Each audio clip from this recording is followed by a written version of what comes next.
അതായത് വരാൻ പോകുന്ന ഒരു വർഷത്തിൽ 3 ലക്ഷം അല്ലെങ്കിൽ എനിക്ക് 4 ലക്ഷത്തിന് മുകളിൽ ആൾക്കാർക്ക് ജോലിയില്ലാതാവുകയാണ്. ഇനിയും അടുത്തത് നിങ്ങൾ നോക്കണം, ഇതിൻ്റെ കൂടെ അവിടെ പഠിച്ചിറങ്ങുന്നവരുണ്ട്. അതിലും വലിയൊരു ശതമാനം ഇന്ത്യക്കാർ ഈ പറയുന്ന H1B വിസയുമായിട്ട് ജോലിക്ക് പോകും. ഇതെല്ലാം കൂടെ ക്ലബ് ചെയ്തിട്ടാണ് ഞാൻ പറഞ്ഞത് ഏകദേശം 3 വർഷത്തിൽ വരാൻ പോകുന്ന 3 വർഷം, ഒരു വർഷത്തിനുള്ള 3-3.5 ലക്ഷം പേരുടെ ജോലിയാണ്. അപ്പോൾ ഇത് കാൽക്കുലേറ്റ് ചെയ്തിട്ടാണ് പറഞ്ഞത്.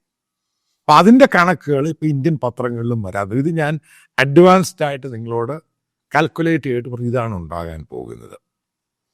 അപ്പം ഇതിനകത്ത് നമുക്കൊരു റിലീഫ് എന്ന് പറയുന്നത് ഈ ഡോക്ടേഴ്സിനെയും നേഴ്സസ്, അതായത് ഹെൽത്ത് സെക്ടർ, അവർക്ക് എക്സംഷൻ കൊടുത്തിരിക്കുകയാണ്. കാരണം അത് അമേരിക്കയുടെ ഹെൽത്ത് ഇൻഡസ്ട്രിയെ ബാധിക്കും.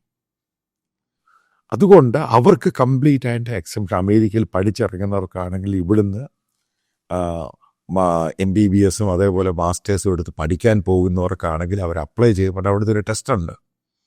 അത് ക്ലിയർ ചെയ്യുന്നവർക്ക് ഈ H1B വിസ ഓപ്പൺ ആണ്. അതേപോലെ നേഴ്സസ്, ഏറ്റവും കൂടുതൽ മലയാളികൾക്കാണ്. അതും അവർക്കും ഇതിനകത്ത് യാതൊരു കുഴപ്പവും ഉണ്ടാകാൻ പോകുന്നില്ല. അതിനെ കംപ്ലീറ്റ് ആയിട്ട് അക്സെപ്റ്റ് ചെയ്ത് കൊടുത്തു.